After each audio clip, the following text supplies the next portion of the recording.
It's very good internet. They're just not the greatest customer service, but it is good internet. All right, hopefully we're recording. See this little dot up here? If that goes away, let me know and we'll restart the recording. So now you have to concentrate. I saw a few people that were concentrating last time. A couple of things came up during the break. As you know, Pete Losey down here and myself are partners in the business. And oh, probably because thanks. Yeah, it's because there's not room for it. Because I have so much other garbage. Well, why in the heck? I don't need this full long date like this. Let's, for right now, we'll view it as analog and then it'll say. All right. But analog does me no good because, well, we're good. So we're scheduled to have an October class. We may put it off to November because there's not a lot of new stuff. But Pete and I are going to talk before the board meeting, and Pete will probably offer a full photos class, which goes, this is like a lecture. That's like a lab. You bring your Mac, even if it's a big iMac and stuff. We provide tables and power and everything for that. Just make sure you bring your power cord and your keyboard, and it's wonderful. Your first class is always free. Otherwise, the classes are $39 for one class, $59 for two, $79 for three, or $99 for the whole weekend. And 100% money back guarantee. We've never had anybody that wanted that. There's a lot of people in here that have been to those classes, and Pete does such a good job because he can go through and do bit by bit by bit, and we're there to help you and help you keep up, and you actually do hands-on. The new photos program is dramatically different, and there's nobody I know anywhere that can dig in as deep as Pete can and exude all there is out of what the program has to offer. Photos is the future. We're going to go into it now, but there's some real good things coming in photos. So I'm going to go into photos, and I had one person that came up to me and said that they wanted to know why this scroll bar here disappears right about whenever you get your mouse over to it. And this is a system-wide problem. Apple tries to minimize things too much. Okay, it's up there. The magnet in my iPad got next to my trackpad and turned my computer off thinking it went to sleep. I'll keep it over that way. I was really scared because it went dark, but luckily we still have our QuickTime going. So you guys didn't see it up there, but I had a black screen all of a sudden. So anyway, the scroll bar is something that Apple thought that we need to get rid of. So if you go to System Preferences and General, the very first tab, General right here, and tell the scroll bar to be there always. Let me show you the difference. Here's how it is by default. So when I'm scrolling, the scroll bar is there. And now I start moving my cursor over. The scroll bar disappears about when I get my cursor over there, right? So if I tell it to be on always, it will always be there, not just in photos, but it'll show me the cursor everywhere. The scroll bar everywhere. Where did you press on General? I go to System Preferences. So I go to the Apple logo, come down to System Preferences. And in System Preferences, I click on the word General. And then in General, it's right here always. In other words, scroll bar. But let's show you a little bit better way to do this in Preferences. We know it's the scroll bar. Can we all agree it's called the scroll bar? If I just start typing scroll, it says, oh, scroll bar is under General, Mouse, Trackpad. Let's see, scroll bar behavior. Oh, that might be it. Look at that. I click on that, and there's scroll bar behavior. So within System Preferences, you have this wonderful search capability right here. I'm on an iPad. Huh? I'm on an iPad. Yeah, but you can't. On an iPad, you can't do it. Virtually everything else I'm going to show you in photos will work the same on an iPad as it does on an iPhone. Okay. Last time I'm going to warn you.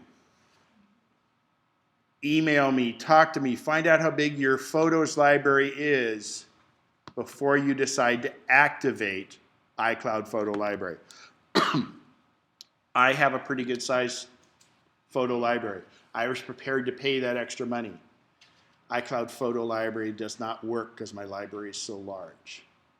It works for other people. I would say if your iCloud Photo Library is 20 gigabytes or smaller, you're going to be fine. How many photos is that? Depends.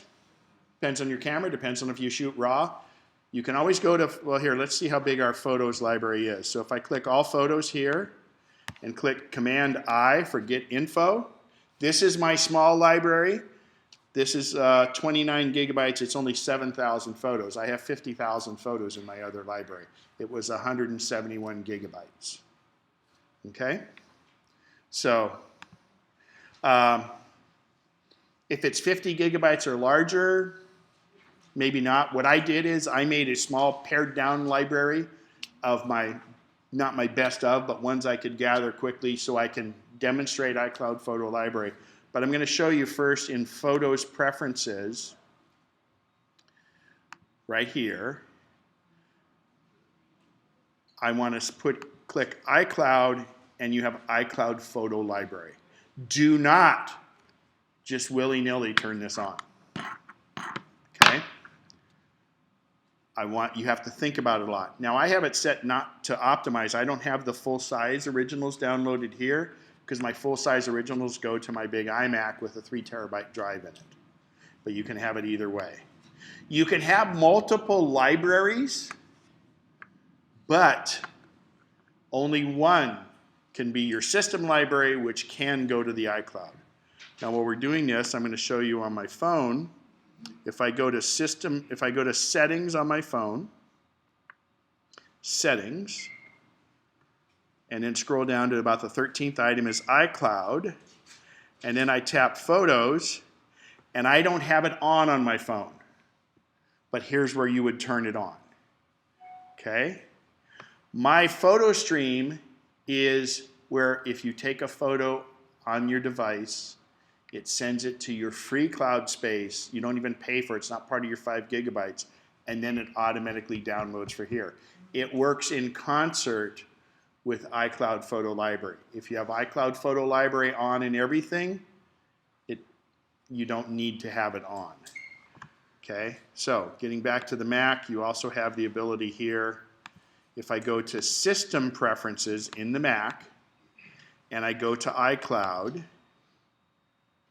and I go to Photos, under Options, I have the option to still have Photo Stream. So Photo Stream is where instead of plugging my phone in, it comes in over the internet to here. But if both are on iCloud Photo Library, they all come up. Okay. The only thing that doesn't come over the Photo Stream is if you have videos on your phone, they don't automatically come in. Okay. Go ahead. If you can't use the iCloud photo because of the size of the library, the iCloud. You can still use Photo Stream. iCloud library.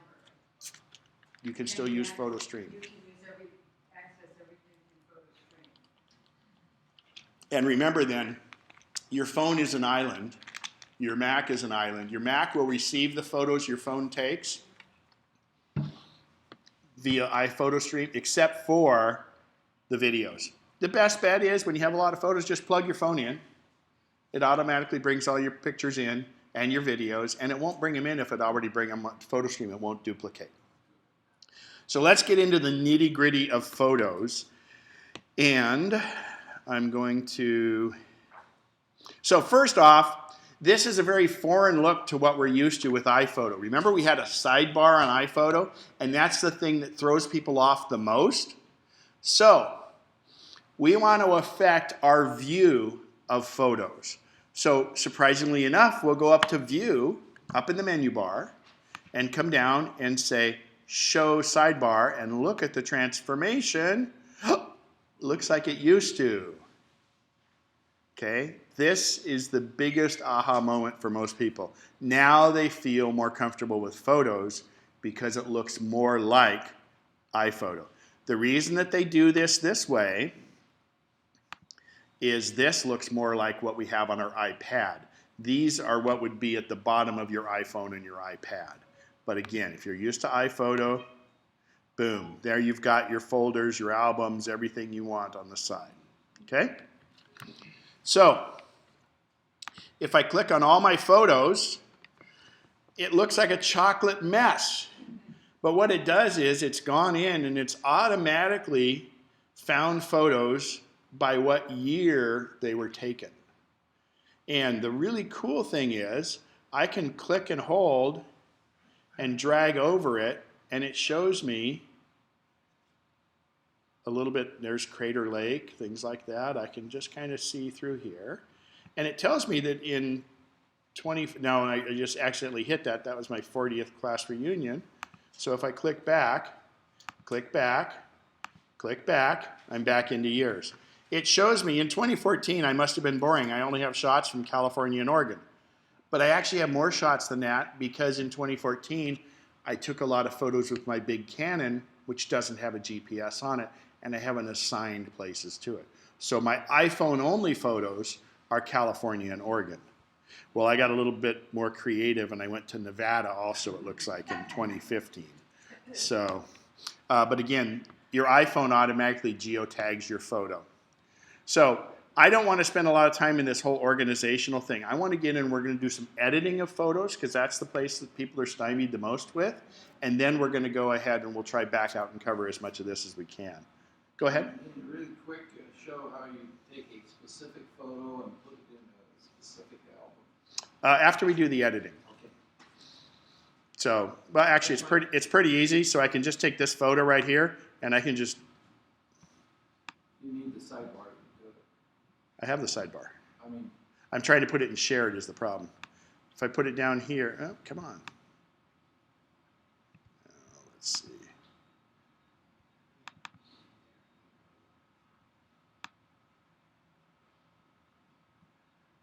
Double click on the big photo. Narrow it. Yeah, there we go. I'm sorry. Yeah, that's right. You have to go edit it and then edit back out. And I actually, in El Cap, I think that's fixed. I think you can drag it. So once I've got that photo, I can add it. Now, if this already existed in one of these albums, it wouldn't add it again. It won't duplicate it. And what you have to remember is your main photos is your shoebox full of photos. And if you create albums, you can put one photo in many albums and have many photos in many albums. You're never duplicating photos. You're essentially just creating pointers back to that main photo.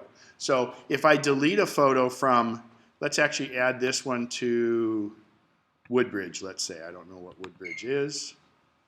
So, okay. So there's the photo I just added to Woodbridge. I can delete it from that album and only from that album. Okay? This was a wildlife preserve. Go ahead, Carol. Is that basically the same thing as events in iPhoto?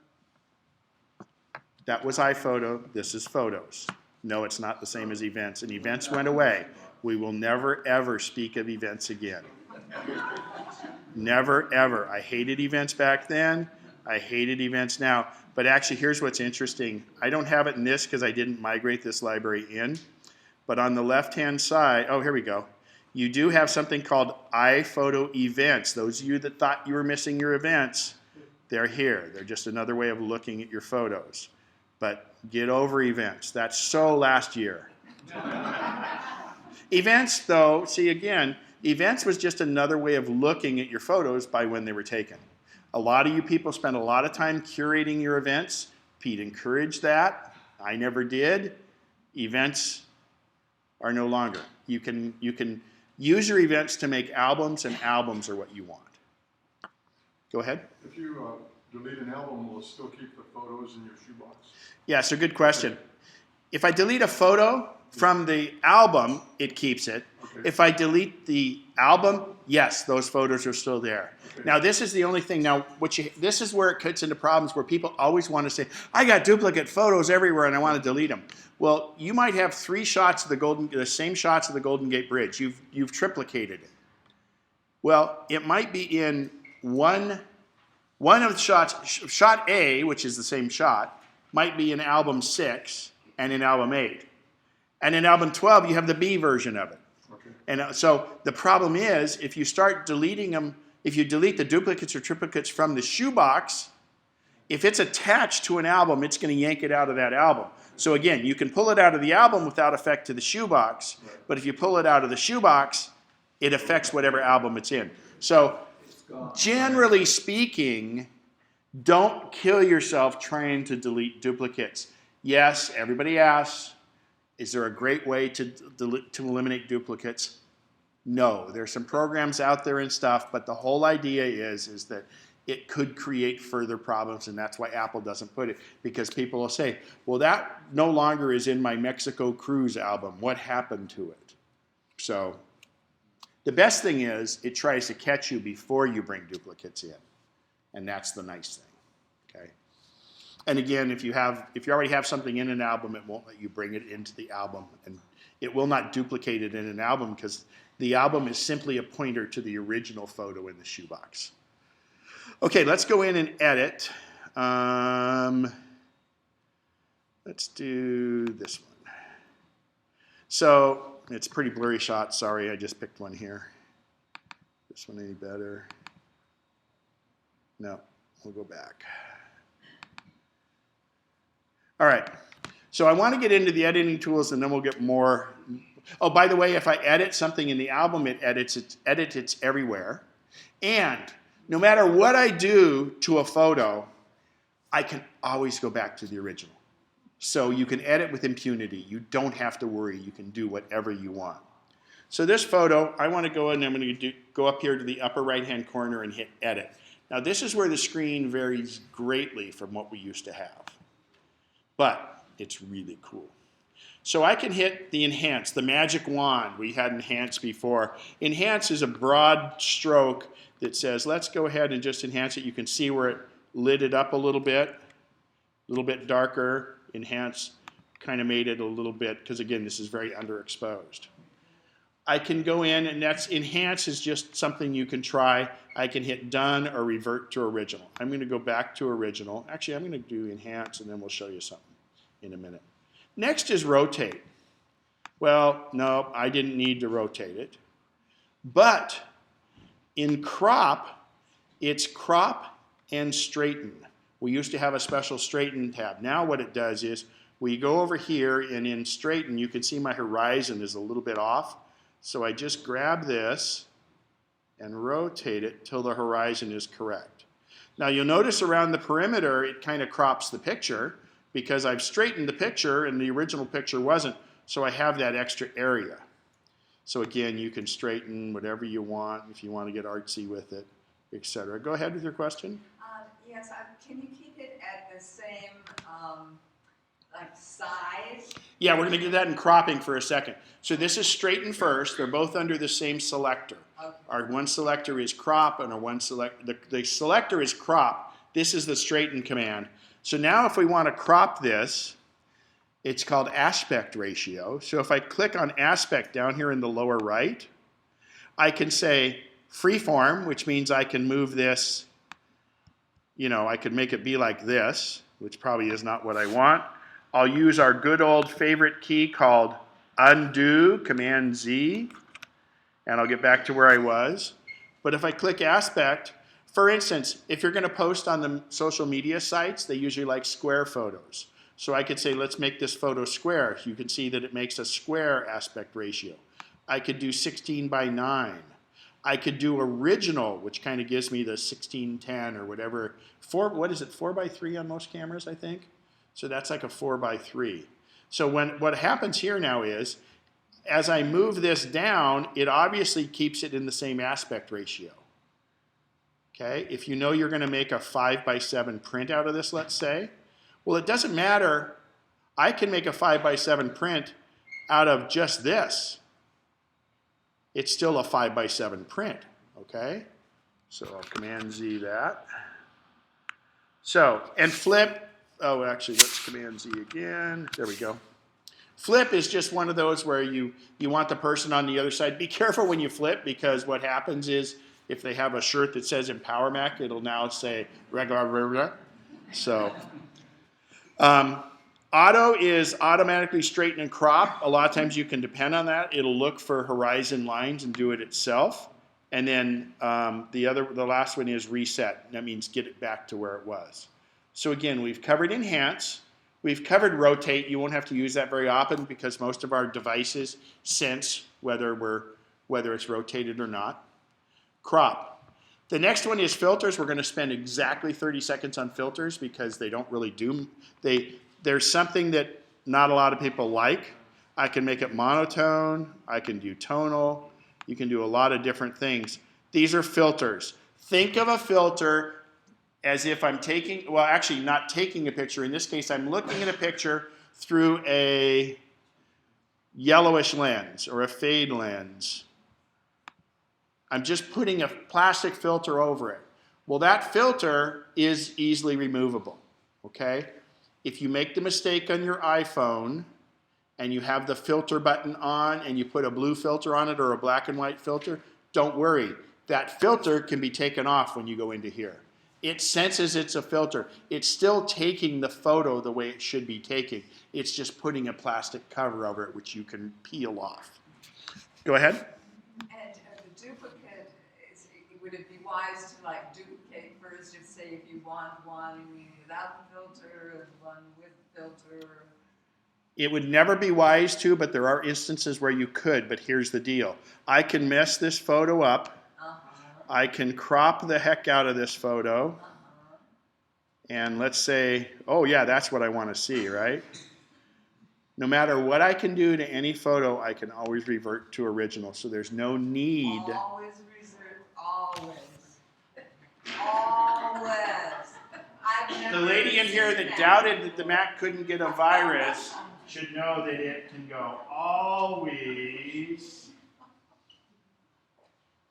The only time you might want to duplicate something is if you want to play with different settings. But I encourage you, if you duplicate the photo, to play with different settings because okay, I like this now. Can I make it better here so you don't have to keep going back? But remember, let's say I do 25 different changes to this photo. I can do Command-Z, Command-Z, Command-Z, Command-Z, and go back in steps as long as I don't hit that done button in the upper right.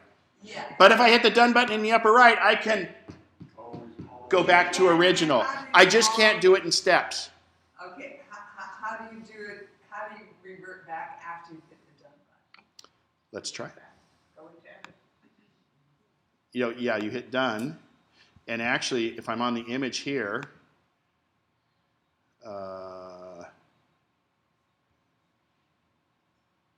isn't it up here anymore? Revert to original. Am I missing it? Duplicate, remove. Yeah, so anyway, if you go in here and hit edit, and then you can, oh wait, this one is on original. Hang on. Let's crop the heck out of it. Done. Okay, now I hit edit. Revert to original is always there. Oh, okay. Thank you. Uh-huh. So don't worry. Don't feel you have to duplicate. Only if you're going to do something special do you want to duplicate. So I'm going to go back into the edit mode. So we covered enhance, rotate, crop, filters. Forget filters. I'm going to go into retouch first, and then I'm going to go to adjust. So first of all, I may want to get into the granular part of this photo. In the upper left here is a slider bar, which allows me to zoom in to the photo. Well, if we look in the grass here, actually, here's an ugly tree in the background right here. That kind of takes away from the photo. Let's pretend like this is a power line, for instance. So I'm going to go to the little Band-Aid. The little Band-Aid here is retouch. And it tells me what I can do. I can click and drag over spots to remove, or I can option click to choose the source. And I'll show you how that works in a second. First, I adjust this slider to determine how big of an area I want to affect. And so I'm going to go about there. And now I'm simply going to click right over that tree and go like this. And that didn't work too well because the tree's a little darkened. I can mellow it out. We're really zoomed in though. So I'll Command-Z, Command-Z, Command-Z. Now if I option click, I want to choose What's that? Zoom in first, and then just your brush. You can probably get more granular control without the dark portion impacting your editing on the branches. So, but keep my zoom about there, right? I mean my size. Yeah. So, if I go like that, see what it did is it brought it in from here because I option click. Let's hit that. So I just click and drag. I want to unoption click. See, I've never used the option click. That's new.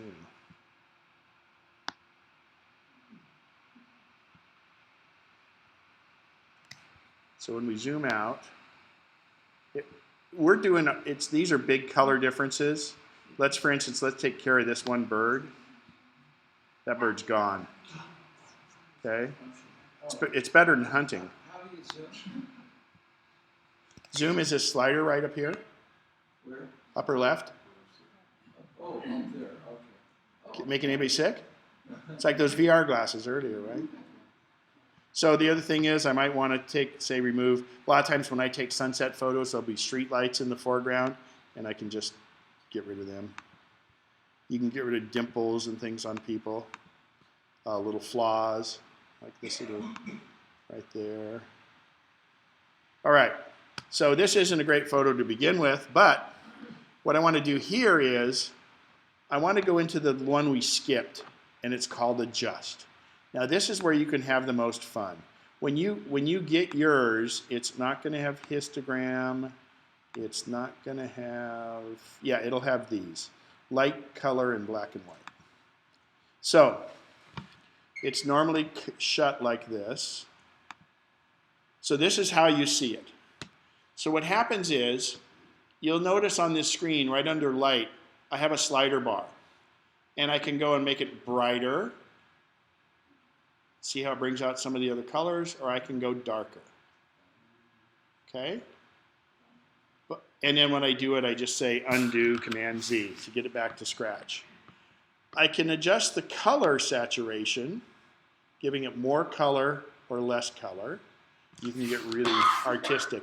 And black and white is, if you want to make it black and white, I don't know. That's kind of... Oh, and by the way, up here on light, on all of these, we have an auto button. So if we go there, it kind of brightened it. But what I want to do is hit this little disclosure caret or arrow, and when I click that, it opens up a tray with more features on it. So, just like you could in iPhoto, you have the ability to adjust exposure itself independently. Now, what I do is, and I'm really ham-fisted when I edit my photos. I go all the way one way and see what it looks like. I go all the way other way, and then I kind of see where I want to be in between. So again, like I said, it's probably not the right way. In this case, I'm going to boost this exposure a little bit. I'm also going to bring something out of the shadows, and this thing is really, really good. Watch what happens. It's bringing stuff out of the shadows, but it's not oversaturated. It's not affecting the brightness of the rest of my photo. So I can bring in the grass that's behind the birds there and things like that. I can adjust all these different features. Now that starts to get washed out. Go back, you can do whatever you want. Now the other one, so what we can do here though is in the add button, I can add more features. Those of you that know how to read a histogram, you can have a histogram and see what's going on there. I can also add sharpen, noise reduction, which would be important in this photo. The other one I like to add is a white balance. White balance is great. So this has kind of a gray sky on it. So if I click on the white balance, I've got to go down. I'm going to say natural gray. I click on that little thing, and this isn't going to be gray, but let's see what happens. See, it made it too blue.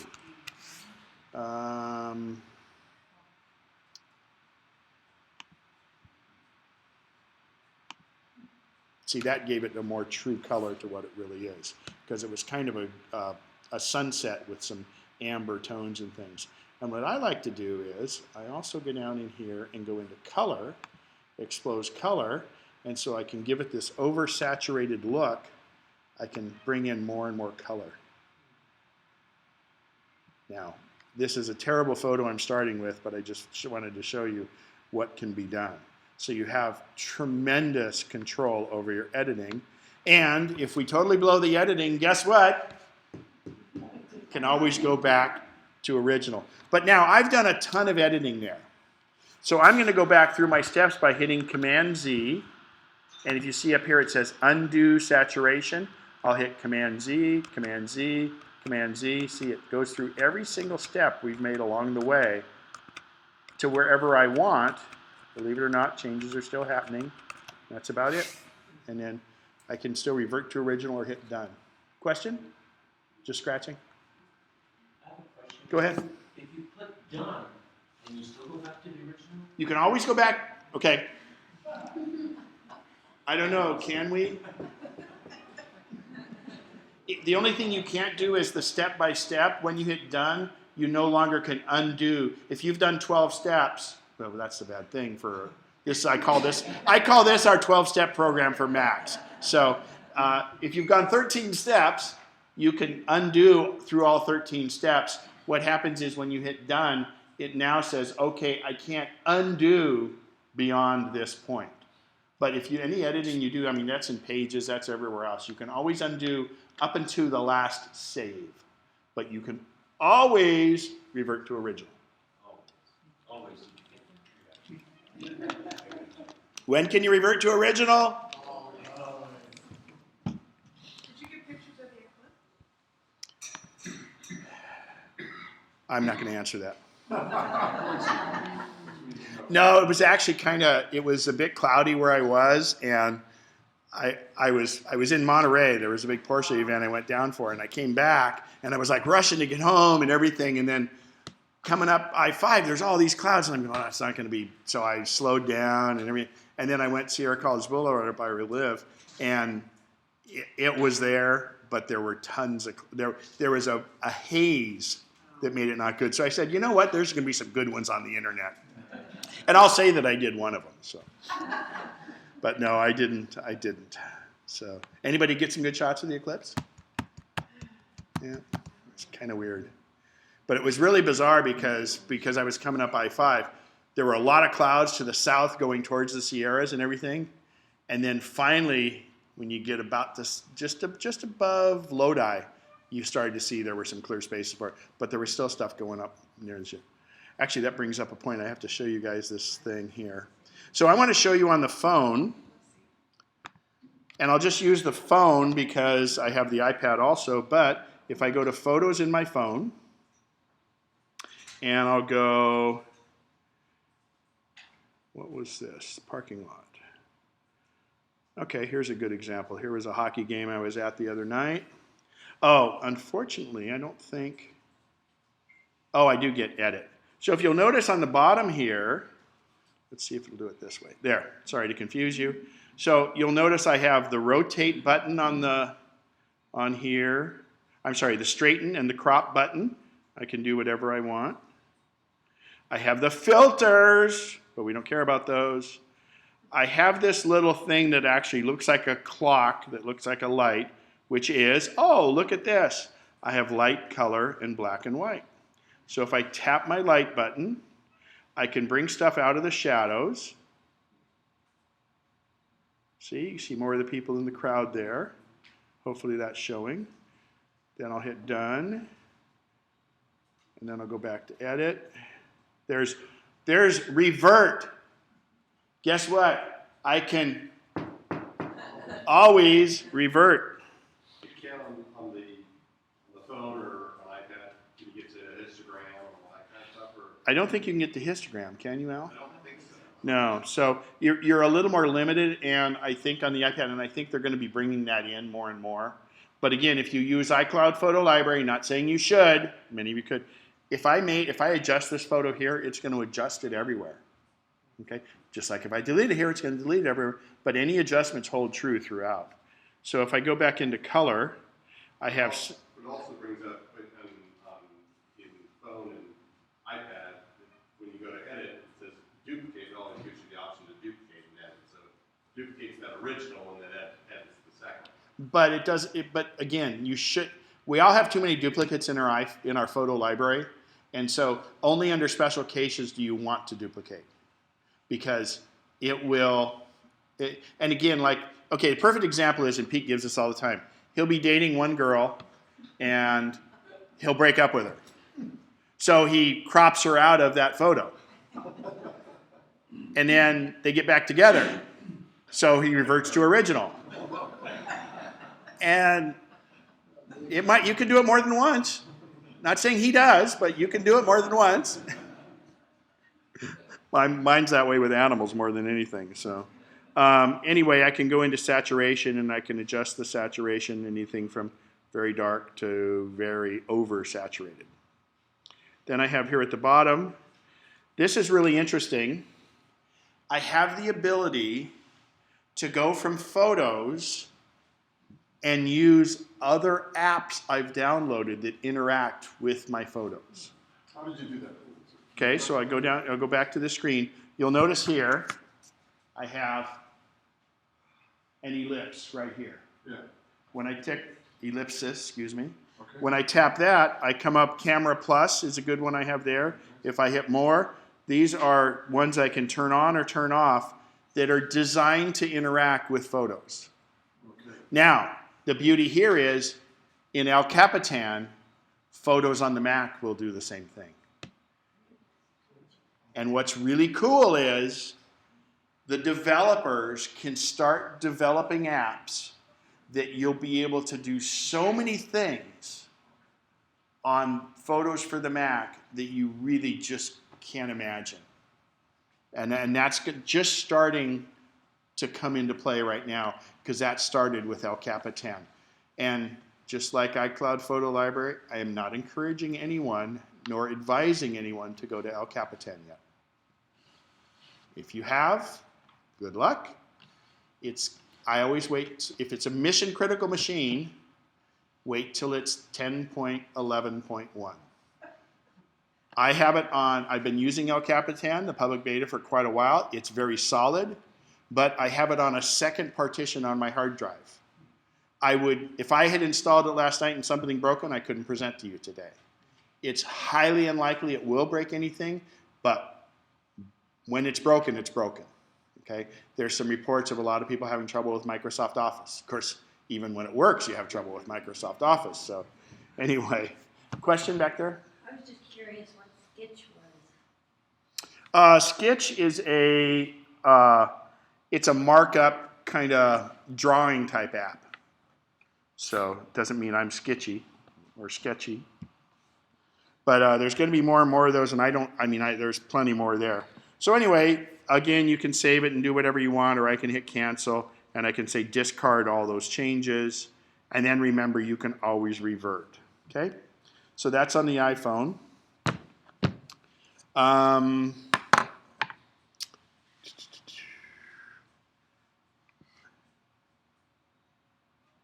You cannot, hang on, let me make sure. You cannot make albums on the iOS device, correct? But you can move them. I think you can. I think you can. Absolutely. You can create albums. Hang on. Album. Oh yeah. Go to album. Edit plus new album. Yeah. Could we in 8? Probably good. Yeah. Oh, I'm thinking of groups. So you can create albums. Thank you. You can make the new album name right there and do that. But if you use iCloud Photo Library and you create an album here, obviously it's going to be everywhere. Okay. So that's you could see the potential of iCloud Photo Library, but and it's wonderful. But you just have. I can't stress enough how you have to enter it carefully. It's not necessarily a one-way street, and yes, you can undo it when you do it, but it just takes a lot of resources to have it happen. So if you haven't done it yet, and you have a larger than 20 gigabyte library, just send me an email, say I've got this, and give it a try. Believe it or not, a lot depends on your internet connection. If you have cable or fiber for your internet, you're probably going to be okay. If you have DSL, it could take months for everything to sync up to the cloud. And remember, depending on the size of your library, you have to buy more iCloud storage space. But it's very reasonable, and the advantages are so much that makes it very worthwhile. And the fact that you have because that's the other thing is, you want to clear your photos off your phone because your phone's so full, but you want some photos in your phone. And we used to sync back from iTunes. So now the thing is if you have iCloud Photo Library on there, you'll always have your photos here, but it'll take a slight amount of data to get them to activate here when you do it. But it is nice to have them all there. But I had one client, he had 120 gigabyte library. No, I'm sorry. It was like a 71 gigabyte library. And for 4 weeks, it wouldn't go. So he had DSL, so I brought his computer over to my house, and in 3 weeks, and I have fast internet, in 3 weeks, it moved less than 3,000 of his photos. So something was amiss on his, and that wasn't typical, but I've done it with some clients who have 50 gigabyte libraries, and it seems to work fine. Again, I think it's maturing, but remember, once you commit to it, you need to pay for that extra storage space. But the iCloud storage space, as I showed in the slides, is very reasonable. The other thing is if you're using Pages, Numbers, and Keynote and other things, our iCloud storage space can now be a regular place to store all of our stuff. You'll be able to keep files there, very similar to how people do on Dropbox right now. But remember, the iCloud is not a backup. The iCloud is, your other stuff is on there, but if you delete it in one place, it deletes it there. Let's say I have my phone on. At some point, I decide I'm going to go to Europe. I don't want to use a lot of data. I can turn iCloud Photo Library off on here, and it doesn't delete those photos from up there. It just turns this off, syncing with it. Okay? So, question? I think I figured it out now. Good. All right.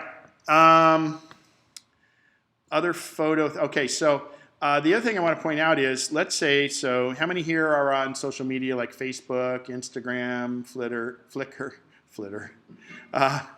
Within the app, within here, we can always share our photos. And I actually encourage, so we talk about backup. If our photos are sacred, your nephew's not going to be 5 years old again, and you have photos that you want to protect. Your computer can get lost, stolen, your hard drive can die. Make sure you have a time machine backup. So you've got a secondary backup to it.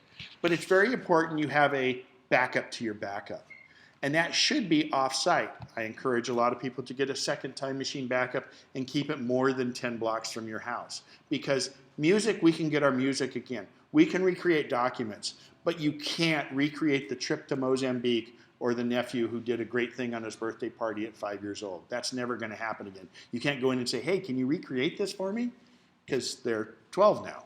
So you can use a time machine backup. You can use iCloud Library, but remember, if you delete something one place, it deletes it everywhere. If the hard drive were to crash in this, it would not immediately delete them from there. Okay? It's only if you delete it from there, it'll delete it from there.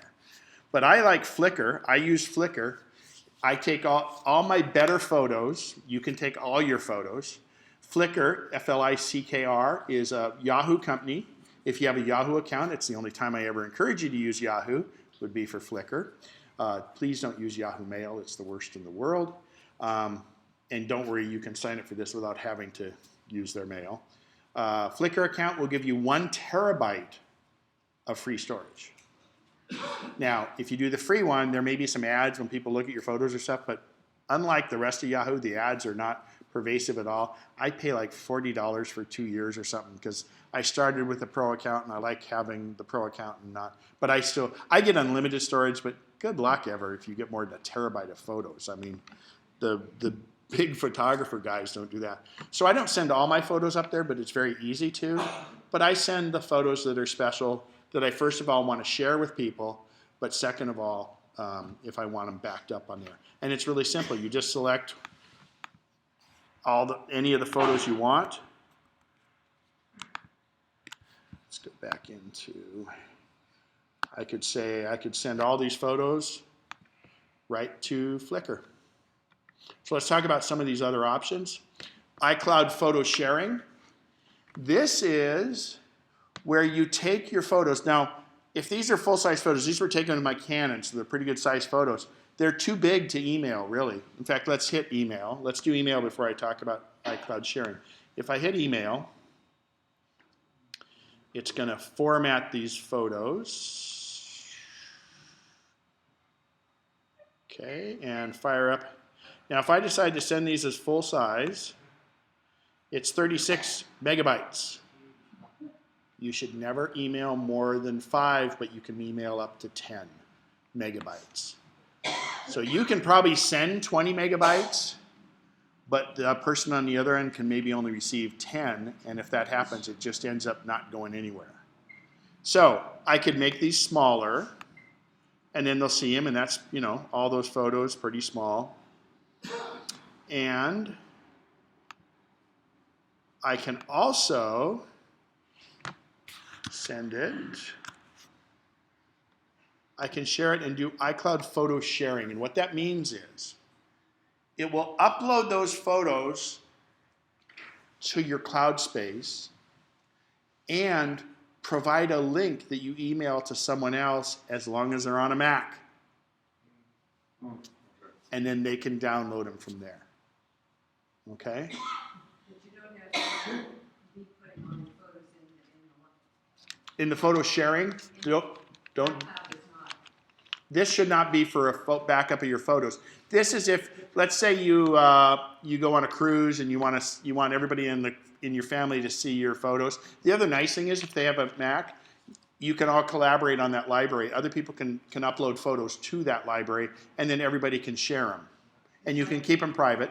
Like Dropbox only is stored for that. What about video?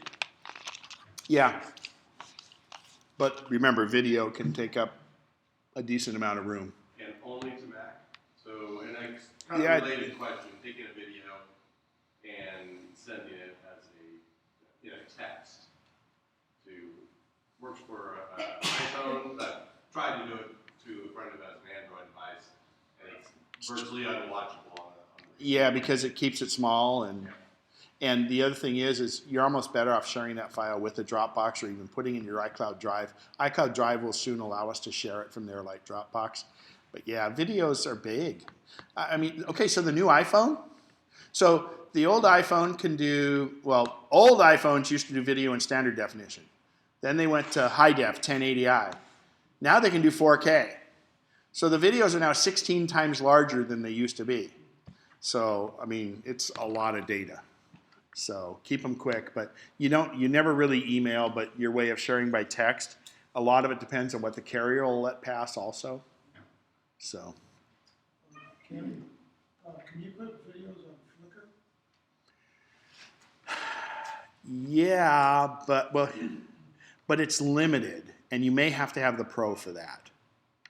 So, I never do. I don't do videos. I don't have any kids or anything, so I never do that. Email me and I'll check on that. Forget add to Aperture. Do you know, Al?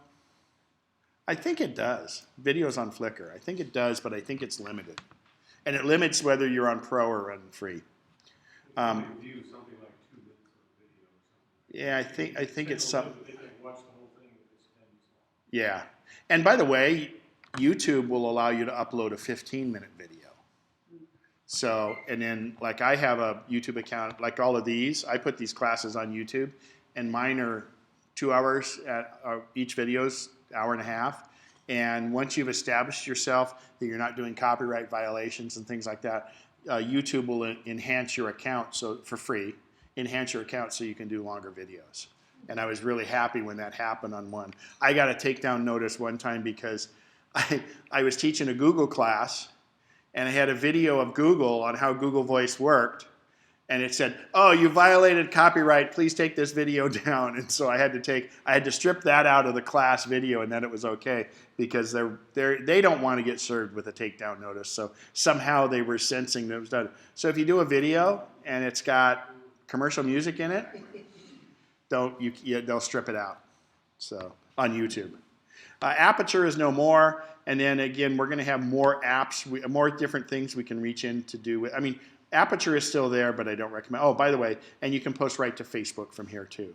So if you post to Facebook, it will, first of all, you have to log into your Facebook account. It'll ask you for that, and you can write in who you want to share it with on Facebook, etc. And you can type in there and then just hit post, and it'll post to your timeline. So go ahead. Where did you get that drop down? Right in here in the what I call the share arrow. It's the little box with the arrow coming out of the top of it. And this exact same box is what you have on your iOS device. So again, click on that and you have your choices here. And what's really interesting is, it looks like Bob Gwine sent me an email, and many times you'll go to do it, this will look in there and see what was your most recent email that you worked on, and it'll go ahead and attach it right to that. So there was another question? My sister just loaded all of her photos to Google Storage Google Plus for free. or Google Drive? Up in the cloud, Google Cloud or something. Okay. For all, she says, oh, it's free, it's all free, just put them on the Yep, there's lots of choices. But the beauty of this is, it's one click from my iOS device or my Mac. So since Flickr's free and it's a terabyte, why not take the real easy path? Okay, you can do Dropbox, you can do a lot of these others. I do some of these others for different things. Dropbox, you have the ability to have it go in and do all your photos for you, but I wouldn't do it because it fills up really quick, and then they're going to want to sell you more space. Did that. If you're using Flickr for backup, does that mean that anybody accessing Flickr can access your pictures? Or how do you Unless you make them private, but you know, they're usually kind of obscure in there. So, yeah, I mean, Apple's the only one that's ultra secure and ultra private, and believe me, it is. So, yeah, I mean, you can make them private, but it's a little bit tough. I mean, I guess it's different for me because I'm doing landscape shots and I do it for fun, so I let people do whatever they want with them. So, go ahead, then you. Yeah, in iPhoto, it seemed like I could go through iTunes, I think, to put it on my Apple TV. Yeah. That's noticeable. Oh, for Apple TV? Yeah, so in iTunes you can choose your photos to get into there. There's an update that either just happened or is happening for that to happen. It didn't do it at first with photos, but those links should be, I think they're working now or they will soon. And by the way, there's a new Apple TV coming out in what, a month? This month, yeah. So it'll be October 31st, they say this month. Pretty cool. There's some neat features on it. Go ahead, Royce. Oh, I'm sorry. I don't know if you answered this, but I was at a party Thursday. We took about 70 pictures and on my iCam, on my iPhone, and it downloaded in my computer. And when I went home, I tried to make an album of that because it just would show, you know, my latest import. But when I went down to make an album, it would only go down as far as the screen, and it wouldn't go down, it would only like get about 40, but it wouldn't go down to the last 30. Are you talking about the pictures in the middle or the album list on the side? No. When we had all the pictures, you know, that they were just came in. In last Like import? 70 of them, and I wanted to put them in, yeah, like that. Your window may have been large. I mean, could you tell there were photos down there, but you couldn't get to them? No, I couldn't get to them. So look at, like, see my scroll bar on the left here? See how it shows it's going all the way to the bottom? Right. Your screen, you may have zoomed your screen in and there may be stuff below it. So what you have to do is you can actually double click on the menu bar up here and that'll resize your screen in the gray area. If you double click on it, we can't use the green dot anymore because the green dot gets us in full size, which you can do that. But if you so what the green dot does has changed now. That goes into full screen mode. If you go into the gray area and double click, that sizes and resizes your window for you. So if I bring my window in your case, let's say we go down here. See how now it's below? See, I've put it below. If I double click here, now it comes up and fills my screen. I double click in the gray area. That's not just photos, that's everywhere on all your different apps. Try that and see, and if not, you quit the program, bring it back up. If it doesn't work, restart your computer. 95% of the time, that cures everything. People call me up, hey, Ken, mail's a problem, this is a problem. I say, restart your computer, and if it doesn't work, call me back. And I keep waiting and waiting. And it usually fixes it. It's the self-healing thing. Carol, go ahead. One of the sharing boxes, either an edit or one of the other choices, you can save as desktop. Image, oh wait, we got to grab a photo. Let's take this one. This is a thing at the Pebble Beach concourse they call Concourse des Lemons. And it's all cars that are, there's an old Saab. This is a spoof on fancy car shows. And it's just the best. What was it called again? It's Concourse des Lemons. Because they have this race series. In fact, I went down, my buddy he's actually in Utah today doing it. And it's called 24 Hours of Lemons. You know, there's 24 Hours of Le Mans. Well, this is 24 Hours of Lemons. And the car can't be more than a $500 car. And they put all these weird things on it. There was a truck that had for a spoiler in the back, it had a door. And then they have one, Faster Farms Racing, which actually I may have a picture of Faster Farms Racing. And so the deal is, in this race, if you get a violation, a black flag, because believe me, safety is, everything's a joke except for safety. So if you get a black flag, after the third one, you get a 1 hour penalty in the penalty box. So you go over into the penalty box, and you have the choice of serving your 1 hour penalty, or giving $100 bribe to them, and they donate it to charity. Or you have to go through the pits on this little bike that's got these little wheels on it going, I was bad on the track. You have to go through the whole pit like this. I mean, it's such a great, it just takes car racing and makes it really funny. But I got to see if I have Faster Farms Racing. Oh, and these are the trophies. And these are the cars at the Concourse des Lemons. Oh, here's Faster Farms Racing.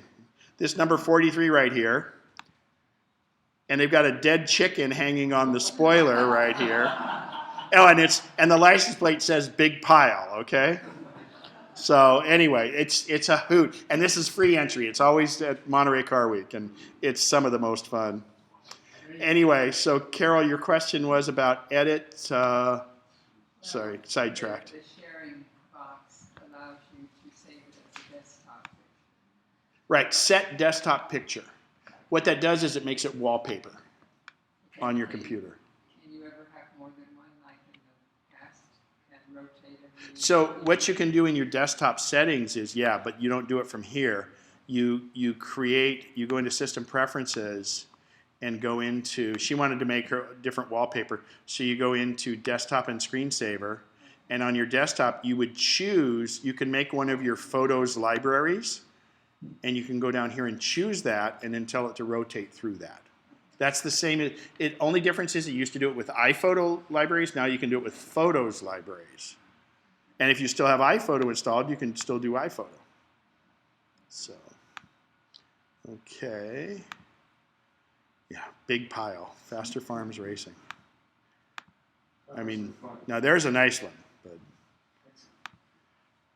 Oh, and so in the judging for these cars too, they put dollar bills, pesos, they put hors d'oeuvres, they put beer, and it's the judge bribes. And so they actively bribe the judges that are judging their cars. So go ahead, Royce. What's the difference when you want to have a picture and it says, you want to make this a home screen or? That's on your iOS device. So you can say, do you want it to, you've got a picture and you say you want to make it your wallpaper. Do you want it to be on your home screen? Let's bring up what the two are. So this is my home screen where the home is. And this is the lock screen. The lock screen is the one you unlock. And the home screen is with all your icons. It's the same. On mine it is. And it's the one, you can't really see it on here, but it does 3D interactive. But while we're on the phone, watch this.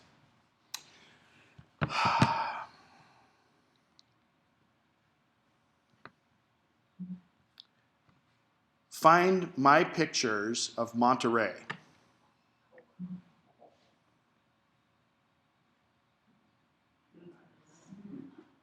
So I was with the client last night, and he's got a pretty extensive library, and he's bummed that on these devices, the faces haven't come over. He's got iCloud Photo Library on it. Sorry, Beverly, our appointment's later. He's got this library in faces. He went in and did all the facial recognition. And he's going, I got to get these on my phone. I said, so I just picked up his phone, and I said, the guy's name was Mike Shack or something like that. He says, show me photos of Mike Shack and me in Santa Cruz. And Siri did the job, and it brought up the photos of him and Mike Shack, because he had identified in faces Mike Shack, and it came up. So Siri now, in iOS 9, will search your photo library for certain things. Do you have to label the pictures with? So you notice I said Monterey. I have a lot of photos I took in Monterey with my big camera and a lot with my phone. If I tell my photos that I uploaded from my big camera that I took those in Monterey, if I pin them to that, that'll be fine. But otherwise, it's only going to find my iPhone photos because it knows where I took them.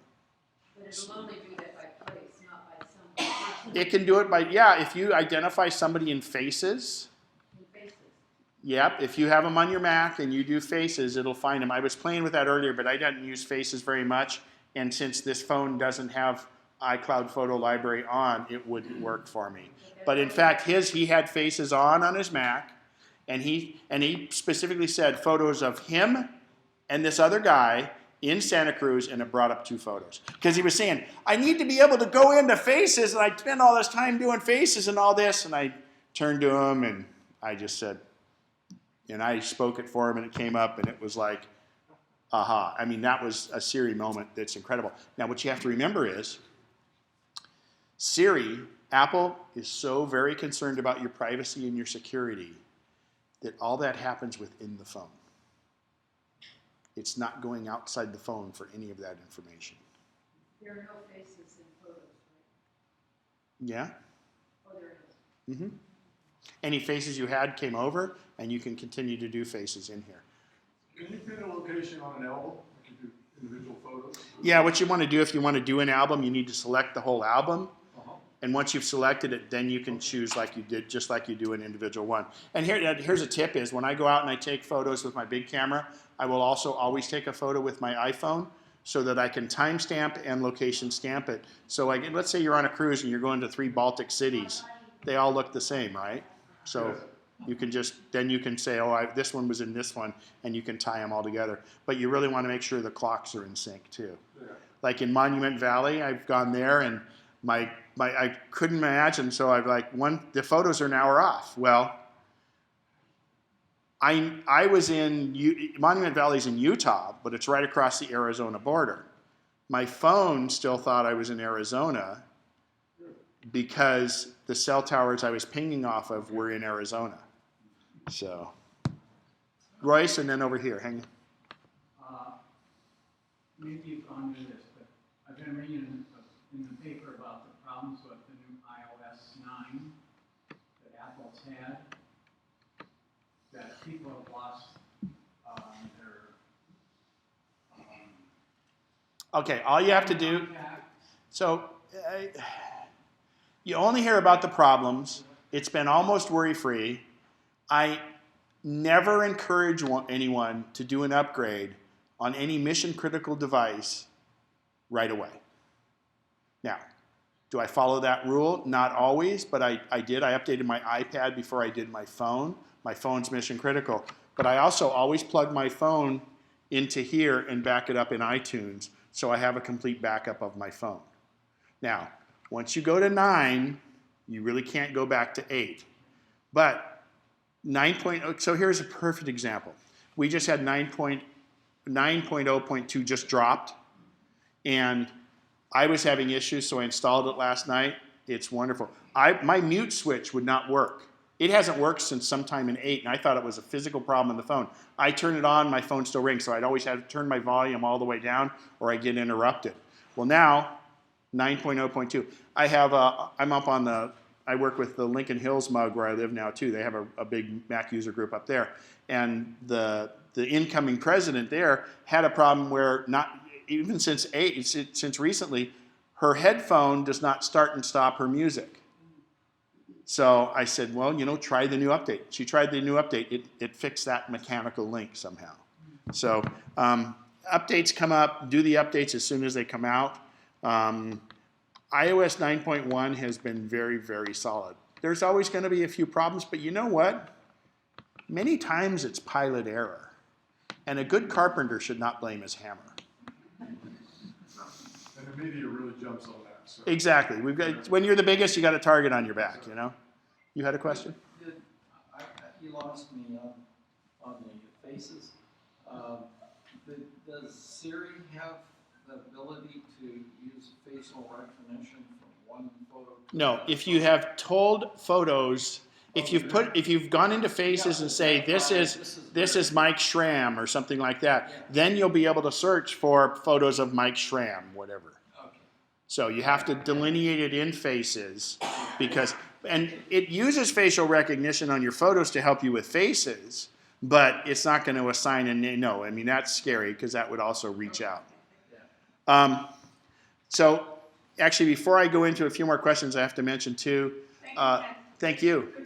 The elections are on. There's no contested spots, but just like Chicago, vote early, vote often.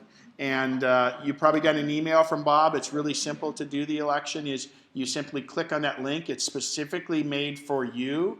Although it doesn't track you or anything, you only get to do it one time, and you can go in and do your selection of candidates. There is room for write-ins, but it's good to vote. You can feel good about it. And the elections, and then if you don't do that, you can always write it in, or you can always fill one out, and you have to turn them in.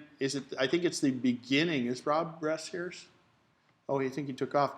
I believe you have to do it by the beginning of the general meeting in October. And we're going to have Jason Snell here for that meeting from the old Mac World from Six Colors is going to be in person speaking for us. So it'll be great. And we'll have our very short, I think last year we did it in 2 minutes. We always have our business meeting. So now questions on that or questions on photos? Okay.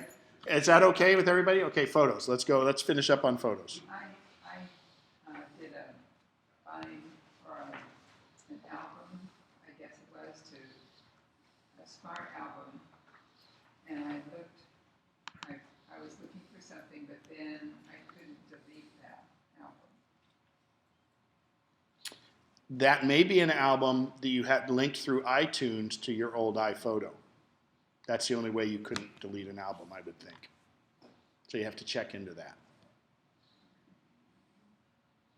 Again, check to see if you can actually delete any of the photos that were in the album. That would also tell you, because if it's linked back to if it's iTunes is linking it back to photos, it won't let you do it because it would implicitly delete it from back there. I understand that this photos takes RAW. Yes. However, can you change the RAW to a JPEG? So as you edit a raw image, it becomes JPEG, correct? I think not necessarily. Not necessarily. So it will handle RAW, and the iCloud Photo Library will handle. Okay, RAW. We're not talking about pornography. We're talking about photography. And what it is many cameras have the ability to shoot RAW, which means it captures a tremendous amount more data than JPEG. JPEG is compressed. RAW can be done into JPEG, and it will handle RAW just fine. And it depends on what you do with it is what it is for that. But it'll handle RAW just fine. And that's why when he asked how many photos is size, RAW images are 4 times the size of JPEG images. Right, but I was told by Apple that it didn't convert RAW to JPEG and that you had to bring in both a RAW and JPEG. you can bring in RAW and JPEG. Well, you can shoot. Your camera has the option to shoot in RAW or shoot in JPEG or RAW and JPEG. But it will bring in RAW and work with RAW. But you can save it as a J if you decide to, or you can save it as a JPEG. How do you do it? Where do you change that format? Let me look. I think it's when you go to export it because it's still in here. Let's see if this is a RAW image. This should be. Oh, this one's JPEG. I don't know if I have a RAW image.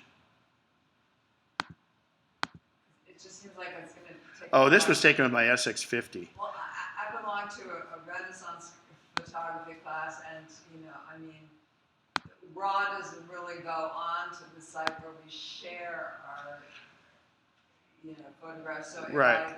if I can't, change. Al, do you have a? I know there's utilities out there too. Well, it'll import RAW and it will convert RAW. But I'm just wondering about if you do export. I know sometimes. Export unmodified original. See, I think once you modify the photo, it turns it into JPEG, is what I thought. Well, then you lose. Isn't that a case where you want to duplicate so that you keep all the data? Well, no, because if you revert to original, it'll revert to RAW.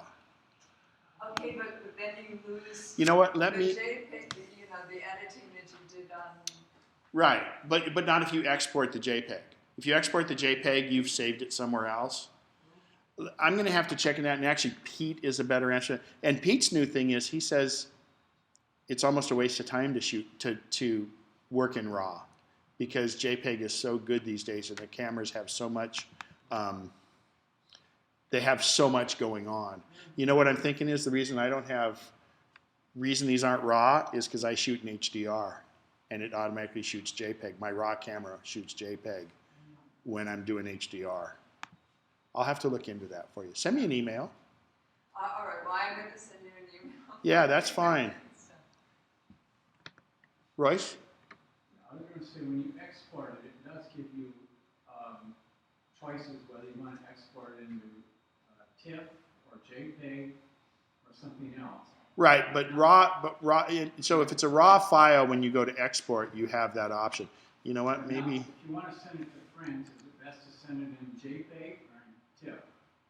Well, TIFF is a huge uncompressed file. It depends on what they want to do with it. If they want to print it. JPEG is the norm, but PNG is also very good. PNG is Portable Networks Graphic, and it's a less compressed but very robust or very full image. TIFF is huge. JPEG is your best. TIFF is primarily for printing. Well, it's for anything because or if you want to edit it in something other than Photoshop, if you want to edit it in a drawing program, for instance, TIFF is great. But TIFF is a huge file. When you want to send an email, for people Just JPEG. that don't have an Apple computer. No, JPEG's generic. Okay. All file types are generic. So you can send as JPEG, PNG, GIF even, GIF, whatever you want to call it. But JPEG is the standard. RAW is just a step beyond it, and the problem with RAW is different cameras produce different types of RAW files, and so things have to be able to read those RAW files. And that's also, always look in your software update, because Apple is constantly updating the definitions for the RAW files, and it's a free software download. As new cameras come out, they have new RAW profiles. So, John and Carol. Can I ask you earlier, Google has gotten in for me, and I send out group mails, and not too many of them, they're mostly non-controversial. But last 2 weeks, they've been sending back the whole bunch of them as not acceptable for reasons that I don't know, and they don't tell you. And you mentioned there was another... No, there's a thing called MailChimp you can use, which is what I do for these lists and stuff now. MailChimp.com. MailChimp, M-A-I-L, Yeah. chimp, like chimpanzee, .com. And that's, you can send out up to 2,000 on that for free. Yeah, the problem, Yeah, it's because you're forwarding something that has already been forwarded by a lot of people, and they're detecting it, thinking it's spam. these are ones that I cleaned up. But you, no, but the title and the text of it is something that was sent to you and a million other people. Yeah. So they're detecting that as you're relaying that spam because that came in and was marked as spam. Not that you're sending spam. You're just resending something and they're saying, well, this has gone around the internet a bunch of times, it must be spam. So they're detecting it as spam. Yeah, 3 weeks ago, they took all of my mail, my Gmail, and took it out of Apple Mail and put it over in the Gmail side, separated it completely. No, they can't reach into your computer and do that. They went, They can't reach into your computer. Gmail's powerful, but they can't reach into your computer. they did. Well, they can't. Carol? They did. In the past, when you send a photo, if you choose to send a photo by, through email, you could choose to have the title included. And I don't believe there's a way to. No, but you would just put it in the thing. It may come back later. Again, they're really doing, there's a lot of stuff going on in changes because Photos is new. Okay, any other Photos question? Crater Lake, yeah, it was beautiful. It was a pretty clear day. Not a shot, and this is, I haven't even cleaned this up.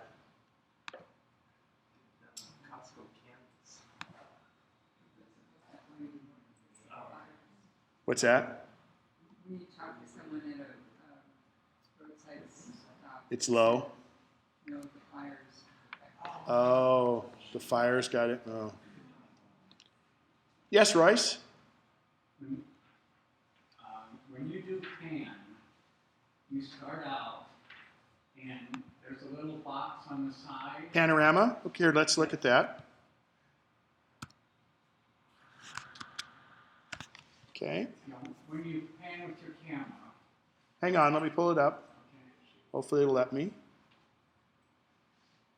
Okay, go to Panorama. Right there. Okay. Yeah. There's the box, and that's what's pan. That's what's showing you that's in. And as you slowly move, then the box shows you what you're panning. Yeah, so let's start here. And this is a real challenging situation because we've got real inconsistent light. So I'm moving it.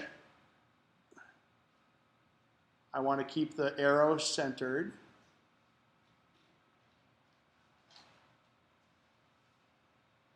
Told me to slow down for a second, then I finish. The box that on the left expands as you take the photo. So now here's the panorama we just did. So look at how seamlessly that did it and how well it did even in this very challenging light situation. So. No, you move it faster than I do it. I do it slowly. And don't do it like this. Now, if you're outside, you can do it like this, but in a room like this, you actually want to pivot around the camera. Because out here, its focal length is there, and then here it's closer. What you want to do is you want it to be the same focal length all the way, so you pivot on the camera itself. Especially if you're if you're at a round table at a crab feed or something like that. So just keep it close to you and just turn And your just, hand. yeah, and just go slow. Now, I waited till John left. The big thing is you get ghosting if you have people moving and things like that. But it's a very high resolution photo and it's really pretty good. There's a whole nother app called 360 Pano that's fantastic. It's like $2 and it will let you take a 360. And then you upload it to their free site. It's Occipital. And at that free site, they have a viewer that in the browser will let it do the 360. And it's pretty cool. I was at Arches National Park. I got up on a mound, and I was able to do a full 360 pano. And at the time, it actually clicked every time it could let you go to the next one because it was so bright I couldn't see my screen, but I could hear the click, click, click like that. And then I was in one of the big arches like this, and I did a pano all the way over the arch like that. Panos are very fun, so. In the new photos, you go into photos, and then I can't seem to go between years and collections, and there's no like. There's an arrow. Let's Where is it? let's I keep try punching get my thing, let's try get that on the iPad. and I can't seem to change. Let's see if I can get the iPad on the screen here. But now I can't get into collections or anything. It's different tapping. Okay, so if we go to photos. So are you in, what are you in at the bottom? I'm in photos. Turn yours sideways is a lot easier to maneuver. Did it rotate or not? Yeah. Okay. So what are you in at the bottom? It says photos shared and album. Which one are you on? Photos. Okay. So if I go here, collections, years, But where are you seeing it? upper left-hand corner. Okay, I've got it in the center, it says years. Right. So you're in years. Do you have a stripe like I have here? Yeah. Swipe. So I just tap. So if I tap the name of the location, it takes me to the map view of where those photos were taken. If I go back to years, if I tap the photos, oops, I'm missing it. I don't get it. I went, There I go. You have to tap the photos, and then you get the, I have very few photos on my iPad. but then so you have years and collections, and what's the other thing? Then you just go in like into pick one of them and just go like here. You tap a photo again and you get into moments, and then you tap the photo again and you get into the photo. This is actually looking, this is by the Sutter Buttes Oh, I see. right above my house. Oh, thank you. Okay, any other photos, questions? I think we're just about, go ahead, please. Well, you had it in years. Is it possible to organize your photos by subject, grandkids, the parent, and collect them from different years and put them all in one file? So first of all, years is something that it generates itself on all of our devices by when it was taken. So you don't have to actively do anything like that. But you can always create albums of years, and you drag all the photos from 2013 into that album. Remember, making albums doesn't take up any more space. You could also create an album of each of your children and have them in there. You can use faces to help find that, and it usually will find the child as they age, or the adult as they age. It'll find cats, but it won't find dogs usually. And it's even detected in the stucco pattern. Sometimes it thinks it's a face, which is really weird. But you can create all the albums you want, and in those albums you can sort within the album. But albums are a great way to view your photos. But how you choose to do your albums is completely up to you. And you could do one thing. You could do, let's say you go to Yosemite 3 different years in a row. You could have a Yosemite album that has all those in it. Or you could have in your 2013 album, you could have a Yosemite inside that. It doesn't really matter. It's however much time you want to spend curating, it is how easy you can do it. But the beauty of it is now that we can geotag something, and with your iPhone, you know where your shots are in Yosemite. If your camera has GPS, it will do it. But if your camera doesn't have GPS, you can tag the photo.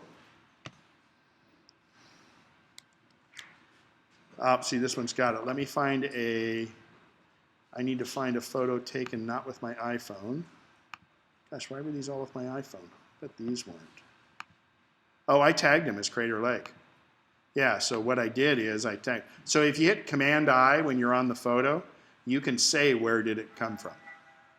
And you can add that to your photo, just like it does it automatically from your phone. And geotagging is great because then you can say, oh yeah, I've taken 3 trips to Crater Lake, and it puts all your Crater Lake photos together under that. Hang on.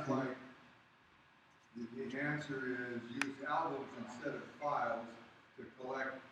Well, there are no files in photos. Right. So if you don't have files, use albums in place of it. Albums is another way. Think of kind of two files. Think of an album as you've got this shoebox full of photos, and you want to make a family album. Everybody in the family. So you take a copy of each of the photos of your family and put them in this sticky album, you know, with the little sticky pages and everything. And then you're going to have a Yosemite album.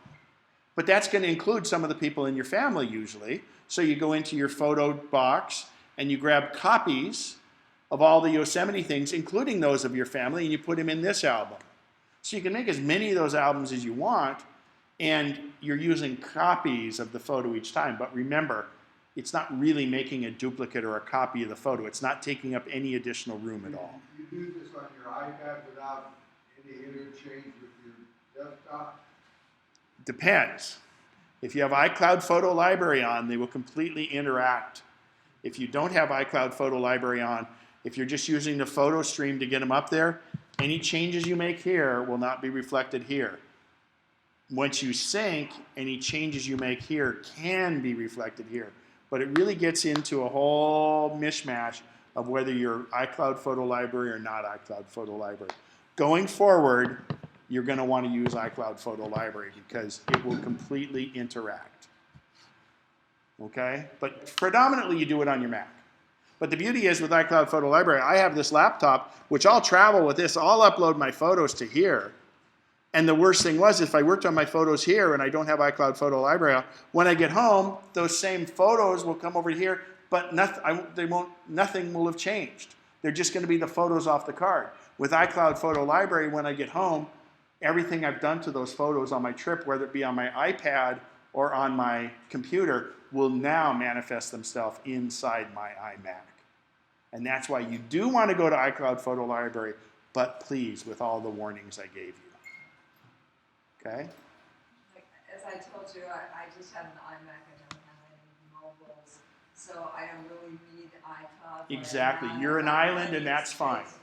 But if I do get mobiles in the future, I can always go to. You just turn it on, and then it does its thing, and that's completely fine. And it just syncs from. Yeah. So and in your case, yours is simple because yours is just an island. It's okay to have it be an island. But when you start to get other devices, then you want to look at that, and it depends on the size of your library.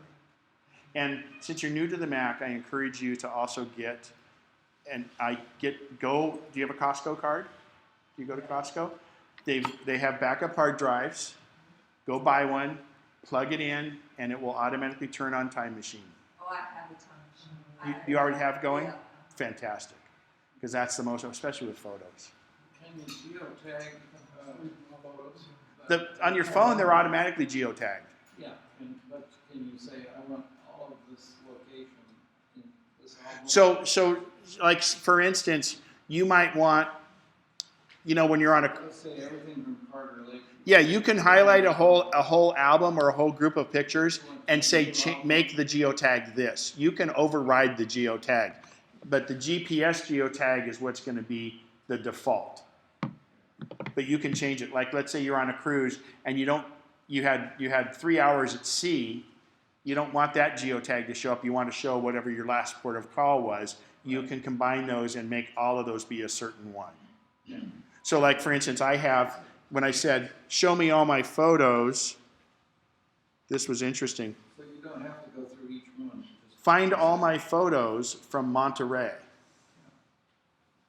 But someplace And you'll notice, well, now it did more. Well, that's weird. But it brought up Seaside. See, Greg, the thing of my car charging was in Seaside. So it's by Monterey. So it's got a kind of little bit of a breadth to it. I don't know why it did that. And so this one wasn't geotagged in Yosemite, unfortunately. Cool. So go over again how you go in and change location. Well, on your Mac. Not on your Mac, on your iPhone. You have to do it On your Mac. Okay. Yeah. Okay, you say after. Yeah. Right, Al? You can't change geotag on the phone of the photo, I don't think, right? No. Only on the Mac. And if you got iCloud Photo Library on, it will come back to it. So it will come back. Yeah. And on your phone, when you take a photo, remember, it's going to automatically geotag it. Yeah, but somehow it's come up with some weird name. And you pretend like you've never been there. Well, anyway, so how do you do it on your Mac? when you go So if I go to a photo, let's go into a different album. Like here, see, oh yeah, see these aren't, this one's not geotagged. This is by Mather Lake, and this was taken with my big photo. So if I hit get info, file, oh gosh, image.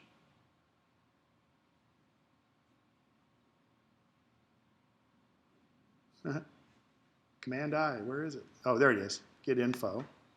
So it brought up the get info, Command I. And now when I go down here, oh, wait a minute here, how come? PowerShot. So you get a window and get info. Yeah, but, Could it be at no title, which is at the top? no, but it's, So you have to go in one by one? no, I could select all of them. So let's just look. Hey, Al, help me on this one. Didn't they, in El Capitan, I think, I've been running in El Capitan. I think they fixed it. Adjust date and time. Yeah, come on. Wow. Well, let me just show you what it looks like if I select them all. If I select all of these and then I hit Command I, whatever I do will affect all of those. But I have a feeling geotagging is not happening until El Cap. I'm going to boot this into El Capitan when I shut down here. As soon as I'm going to turn, we're pretty much done. So I'm going to go ahead and boot into El Cap because I'm really curious about that.